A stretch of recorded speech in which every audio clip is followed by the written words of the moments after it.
इस समय मैं अपनी बारी को मनाती हूँ, मंगा कर मैं अपने देवर जी से चुरा कर मैं अपने नैहर चला जाऊंगी। दादी दादी, इस बैग में तुम मेरा हर एक सामान रख लिए हो ना? श्रृंगार, चूड़ी, लाठी सब कुछ रख लिए हो ना? अरे जल्दी से चलो हमर बाटी गंगा के सजावा, जल्दी से चलो हमारा बाटी नैना कोड में।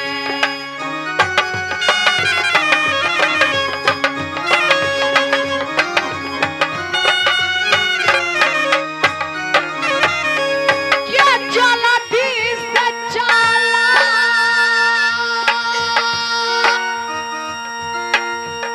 ये मुनिया हमारा बाटी,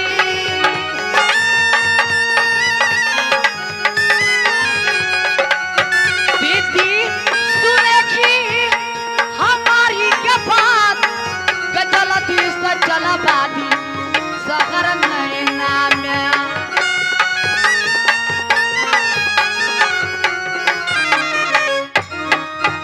चलो बाबी जल्दी चलो, क्योंकि मेरे मम्मी बहुत बीमार पड़ी है।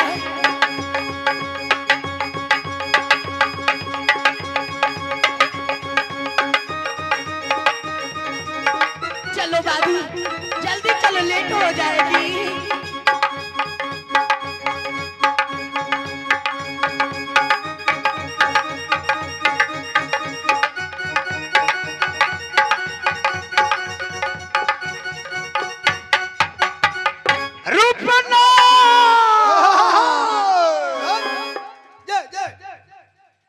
तुम कहाँ हो? सारे दिन भूखे के भूखे रह गए। भूखले है? खाना नहीं बना था? क्यों? महारानी जी महल में है ही नहीं, खाना बनाता कौन? राबे को दोनों टाइम सवेर से सवेर तुम्हारे लिए खाना तैयारी रहता है। नहीं नहीं, कोई खाना तैयारी नहीं है। लेकिन क्यों ऐसे क्यों तुम बोलते हो? मेरे भाभी जी कहाँ है? वही तो कह रहे हैं हम, वही समझाते हैं कि खाना आज खाए नहीं किया है। चलो दादी जल्दी चलो, दादी जल्दी चलो। इसका मतलब आज तुम्हें मेरे भाभी को महल से खाना नहीं मिला है? कुछ नहीं, नाश्ता तक नहीं था, खाना क्या बतावे। चलो देखता हूँ मेरे भाभी है कहाँ।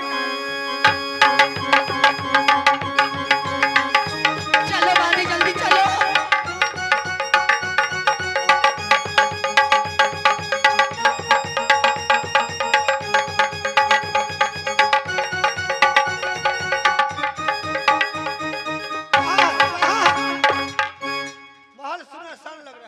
महल सुनसान है, लेकिन मेरे भाभी बिना इजाजत को गई किधर? हमको क्या पता है? नया फिल्म लगा है जयनगर में, हो सकता है भाभी फिल्म देखने के लिए गया होगी। फिल्म देखने के लिए नहीं गई होगी, शायद मेरे समक्ष बोल रही थी कि मेरे भाभी सोना कि मेरी माँ बीमार है। मामला तो है कुछ आयत छल करके नैना तो नहीं जा रही। अरे चलो आगे बढ़ो, देखो कहाँ जा रहे हैं।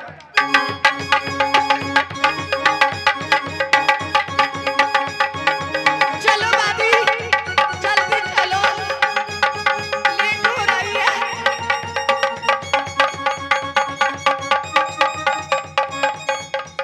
चलो जल्दी दादी चलो।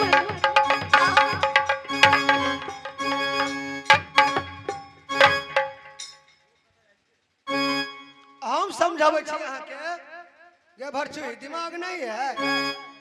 महारानी अपना नहरा बाप माता ला जाए, ई कत जा रहल है? कत जाय छी अहाँ कत जाय छी?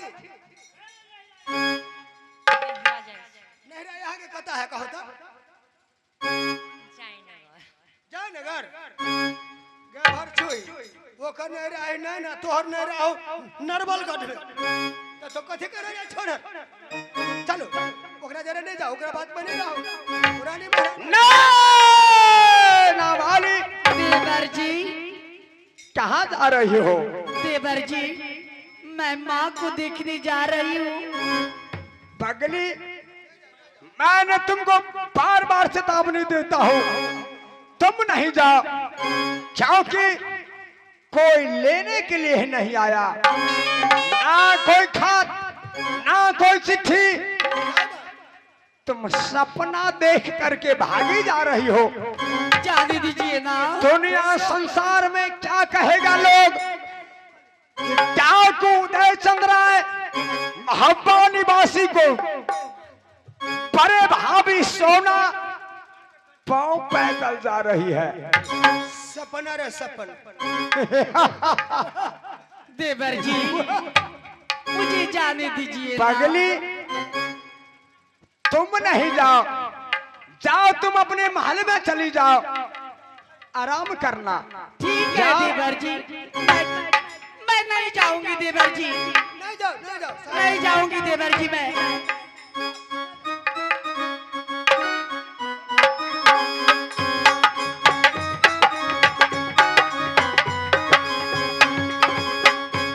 रुफना, मेरे भाभी मान गई। ये बड़ा घर के आदमी बड़े घर के बेटी बात करे नहीं मानते यार कोने छोट घर के है वो छड़ा के घर वाले वो छड़ा के घर वाले छोट घर के है जात के सामान बिना कहले बिना बुझले पर दाम रहता है।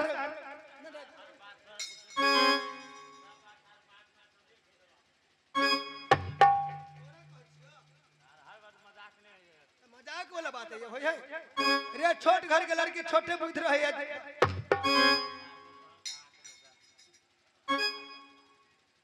कहना बड़का घर के बड़के कहा कि तोरा जगह बिना विचार ले जे जे रुपना, हां सही बात। अब मेरे भाभी महल में जाकर के सो गई होगी। चलो चलो मैं अपने बंगले पर आराम करता हूँ, हमरो हां डिप्टी करे 5 मिनट पर जे चेक करूंगा महल, हां हम देखता हूँ मेरे भाभी कहाँ जा रही है। जे जे हां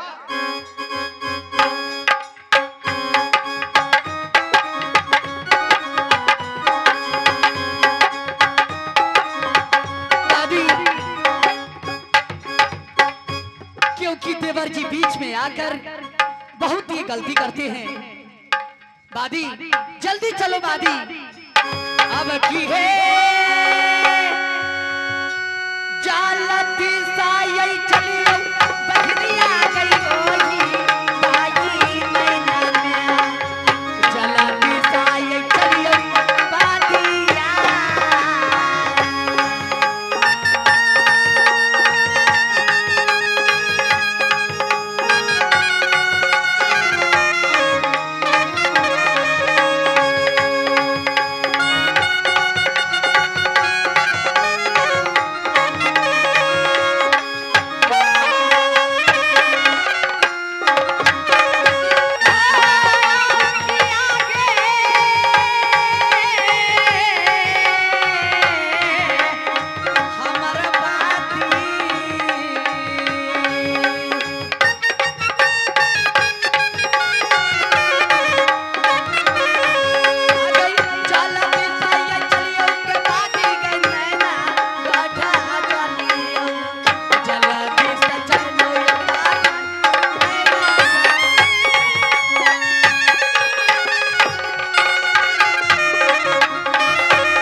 जुग बदल गए दुनिया बादी को कांधे पर बदल गए।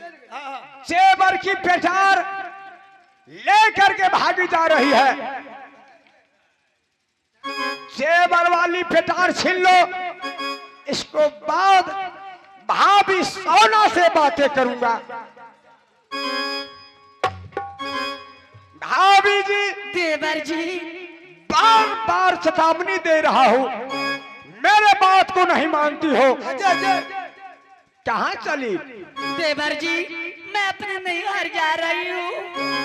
नैहर जा रही हूँ, नैहर जा रही हूँ, मुझे जाने दीजिए देवर तुम जी। डाकू उदय सिंह को नहीं पहचाना, जब मेरे बात को नहीं मानोगी, जब बतना के जम रहा खींच लेंगे तो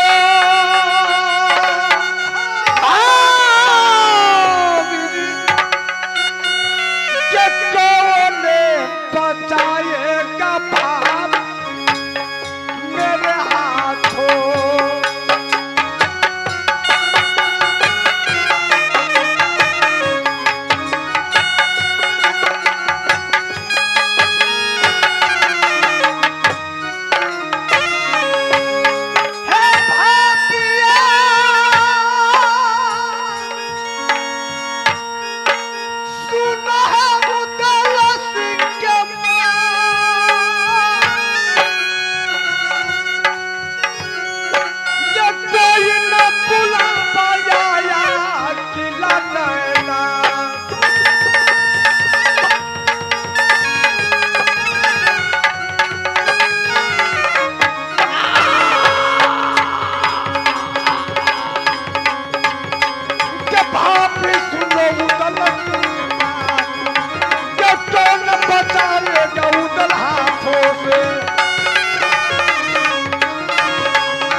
नहीं मानोगी? नहीं देवर जी। नहीं मानोगी? नहीं देवर जी। नहीं मानोगी? नहीं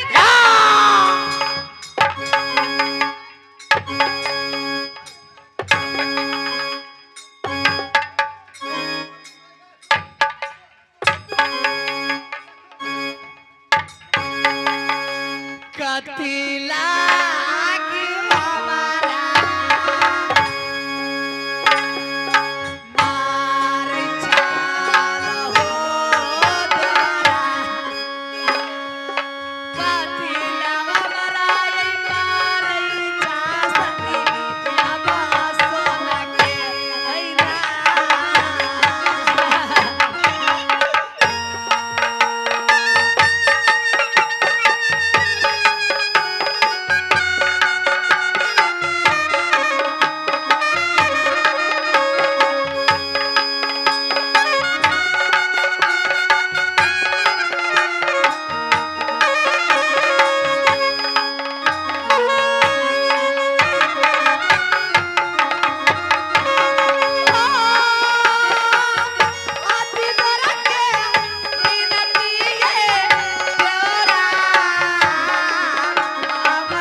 देवर जी मोछ वाले है बोले डो रख रहे मोछ काट छीगा ना ना वाली मैं ऐसी नागिन हूँ देवर जा जी। रही हो, जाओ तुम अपनी महल में चली जाओ, नहीं तो उदल बदला नहीं। मैं नहीं जाऊंगी, नहीं जाऊंगी, नहीं जाऊंगी देवर जी। बार हम जादू सब जानते हैं, मगर तिरहम जादू सोना निधान। देवर जी, मैं ऐसे आपको मैं शराप दे दूंगी कि आपको पूरे बदन में कोढ़ी फूट जाएगी। छुत कर करकते वाली तेरी बच्चा न जाए खाली गिले गिले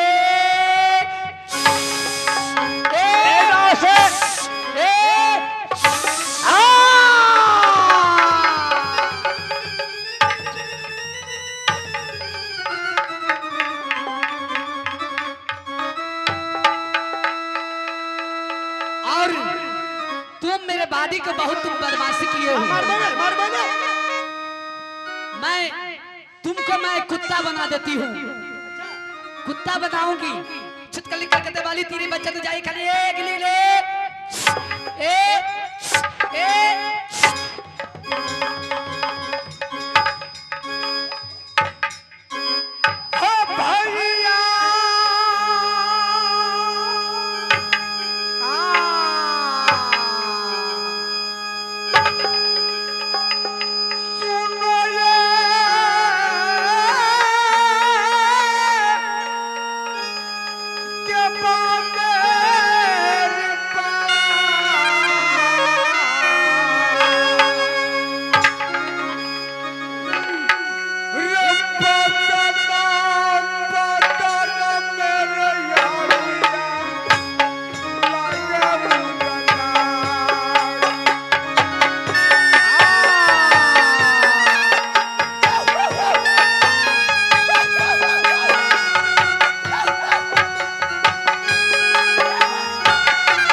मेरे बदन में कितना लहर मार रहा है, ना जाने अब राज मोहब्बा को अंदर मैं रह नहीं सकता हूँ। प्रधान ले चलो मुझे, ले चलो राज मोहब्बा को अंदर, मोरंग माली को महल में ले चलो। प्रधान जल्द ले चलो।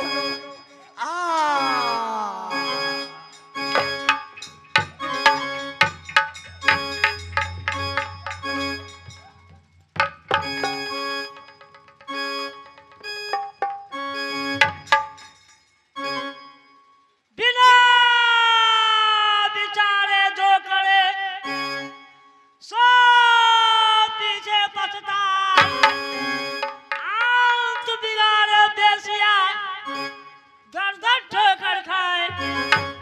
मैंने मना किया उधर को कि सोना का बदन में मत मारो कोड़ा, तार हम विद्या हर कोई जाने, तेर हम जाने सोना निदान। गुरु मार गुरु विद्या सीखा, आसमां सुरुआ का गुरु था, उन्हें भी मार के सोना निदान है। सोना का जोड़ा भारत भर में पैदा नहीं है। अब देखे मित्र वही जो मित्र को चीने, नारी वही जो पति को चीने, हीरा वही घर चोर संभाले, यार वही दिलदार वही। प्राण को बिना विचार के खाओ, खेलना है तो खेलो, पक्का खेलो खेल। कच्चा सरसों पेड़ दिया, खड़ी हुआ ना कोई आम चला पक्का कारोबार। पहले तो कच्चा घाड़ी में उधर नहीं समझता था, अब देवा क्या करेंगे। जाता है देवम भूला भवन,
मेरा ही नाम नागिन है। मैं एक बार डसती हूँ, मैं दोबारा मैं पानी नहीं पीने देती। इस वक्त मैं जा रही हूँ मैं अपनी स्वामी जी के पास। मैं ऐसा देवर जी को फंसाऊंगी कि जिंदगी भर वो याद रखेंगे। मैं जा रही हूँ, जा रही हूँ।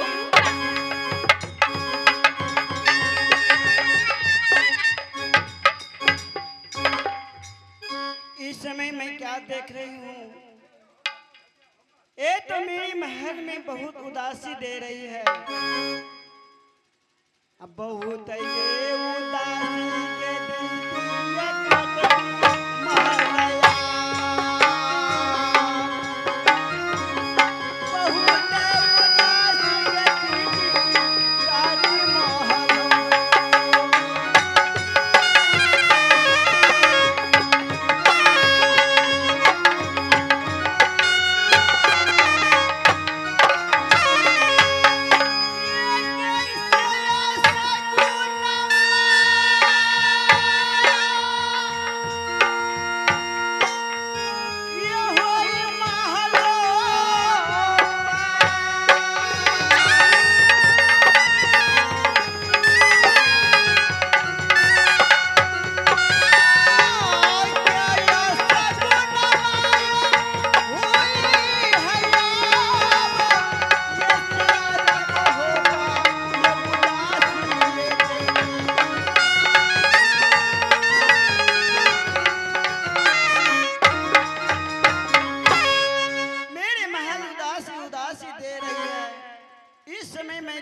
अपने महल में बैठ के मेरी खबर तो अवश्य आएगी। मैं बैठती हूँ, अब बैठती ये सोना ये दीदी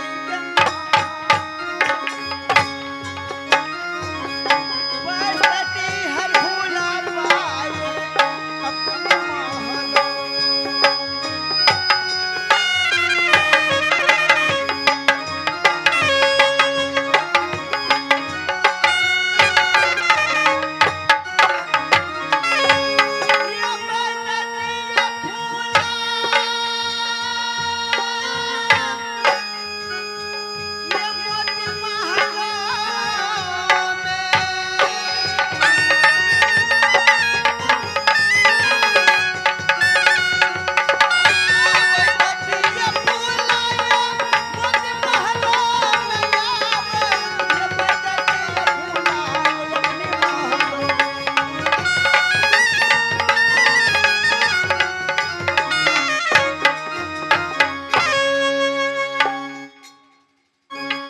आज नागिन अपनी मोती महल में नींद का खबर ले रहा है।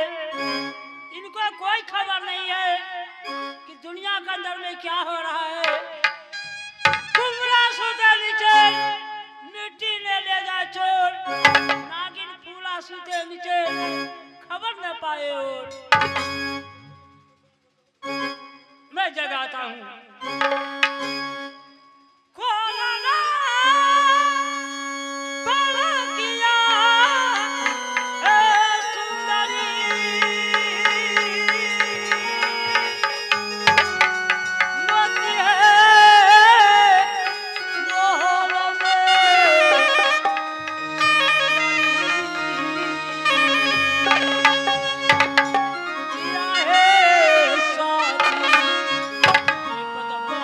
Oh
नहीं है साथ में? मोरंग वाली हाँ देवर जी। सारी खोलो दोदा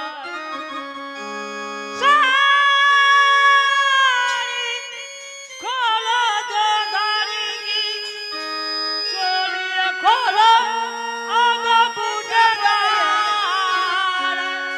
घोड़ी उतारो दौला बाजार क्या बोले देवर जी? तो के चूड़िया घोड़ी के फेंको मांग के सिंदूर खोलो ये गंगा देवर जी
कैसे बोली बोल रहे हैं देवर जी? ऐसे नहीं बोलो देवर जी। हाँ देवर टाइम जी। टाइम पर घड़ी का टाइम चलता है मनुष्य को टाइम जब आता है तो 12 रंग का हवा उड़ता है। आज मोहब्बत का रंग कुरंग हो गया है। देवर जी आप कैसे बोली बोल रहे हैं? अरे बोली नहीं नैना वाली नैना जा रही थी हाँ देवर जी। उधर ने रोका बात नहीं माना उधर ने घोड़ा चापी चढ़ाया सोना का बदन दाग दिया सोना बाभन विद्या तेरा दिया तौल के जादो मारा उधर को अंग अंग में पिलू फड़ा दिया बढ़िया बन गए। तुम यहाँ से जाओ चौराहे के ऊपर में पति का सेवा करना और पति को शादी में बिताना। नारी पुरुष जब एक मत होई तो जुग जुग राज करे सोई। जो नारी अपने पति को दुख और सुख में झेलन कर दिया पगड़ी को लाज रखे मोरंग वाली दूध दिए से भैंस कहावे चाल दिए से घोड़ी मोछ राखे से मर्द कहावे कुल राखे से गोरी। कुल का मर्यादा रखने वाले नारी वो सत्यवती होती है।